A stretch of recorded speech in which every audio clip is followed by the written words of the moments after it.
আপনি তো সাহারি খেতে উঠেন, আপনি জানেন ওই সময়টার দাম কত? আমরা বেশিরভাগ মানুষ জানি না ভোর রাতের এই সময়টার দাম কত। আরে ভাই, এই সময়ের দোয়া 1 মিনিটের দোয়া অন্য সময়ের 100 মিনিটের সমান না।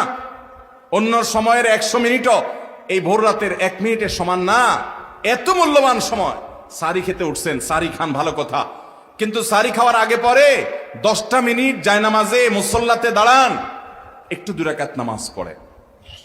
এই সময়টা দোয়া কবুল হয়। আল্লাহ ডেকে ডেকে বান্দাকে দেন। একটু হাত তোলেন, চেষ্টা করবেন তো ইনশাআল্লাহ? সাহারি খেতে উঠে দোয়া করবো তো ইনশাআল্লাহ? আপনার বাসার এক কোনায় চলে যাবেন, একটু আলো আধারিতে চলে যাবেন, সেখানে গিয়ে বসে আল্লাহর কাছে একটু কথা বলবেন।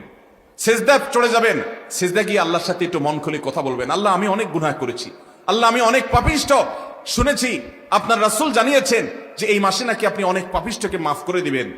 আল্লাহ, আপনি নাকি অনেক জাহান্নামে যাদের নাম চলে গেছে জাহান্নামী তালিকাভুক্ত, তাদেরকে মুক্ত করে জান্নাত দিয়ে দিবেন, আপনি নাকি ওয়াদা করেছেন। আল্লাহ, আমাকে একটু তাদের মধ্যে শামিল করে দেন। আল্লাহ, আপনি দিলে আপনার কোনো অভাব হবে না। আল্লাহর সাথে একটু কথা বলা, মুনাজাত করা ভোর রাতে করার চেষ্টা করবো তো ইনশাআল্লাহ? ঘরের এক কোনায় চলে যাবেন, সাহারিটা আগে আগে খেয়ে শেষ করবেন, আজানের এখনো 15 মিনিট বাকি। চলে যান এক কোনায়, উজু করে দাঁড়ায় যান 2 রাকাত নামাজে, চলে যান সিজদায়, একটু দোয়া করেন। নিরিবিলি জায়গা যদি বাসায় না থাকে, ছাদে চলে যান, মসজিদে আগে চলে যান, এক কোনায় চলে যান। এই সময়ের 10টা মিনিট অন্য সময়ের ঘন্টাকে ঘন্টার চাইতে মূল্যবান। চেষ্টা করবো তো ইনশাআল্লাহ? ভাইরা আমার, সিয়াম আমাদেরকে হারাম ছাড়ার প্রশিক্ষণ দেয়। সিয়াম আমাদেরকে বলে তোমার যা মনে চায় তা করতে পারবা না। অনেক অবৈধ কাজ করার সুযোগ আসে, তোমার মনেও চায়, কিন্তু করা যাবে না।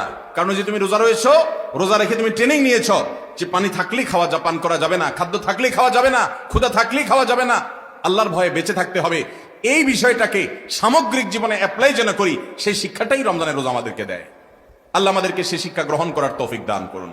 ভাইরা আমার, এক কথা বুঝতে চান, এক কথায় যদি বলি রোজা কি, তাহলে আপনি বলতে পারেন রোজা বলা হয় সবরের নাম। রোজা কিসের নাম ভাই? সবরের নাম। ওই যে ক্ষুধা আছে, খাবারও আছে, তৃষ্ণা আছে, পানিও আছে, তারপরও খাচ্ছেন না, এর নাম সবর। এর নাম কি? ধৈর্য ধারণ করা, নিজেকে নিয়ন্ত্রণ করতে শিখা।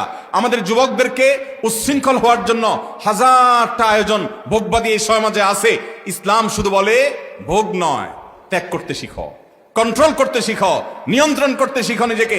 যেখানে সেখানে ডাইরেক্ট হয়ে যাওয়া নয়, নিজেকে আটকে রাখা, নিয়ন্ত্রণ করা, সবর করা। সবর মানে শুধু বিপদে ধৈর্য ধারণ করার নামই সবর নয়। সবর মানে নিজেকে যে কোনো কাজে আবদ্ধ করে ফেলা, এটা হলো সবর।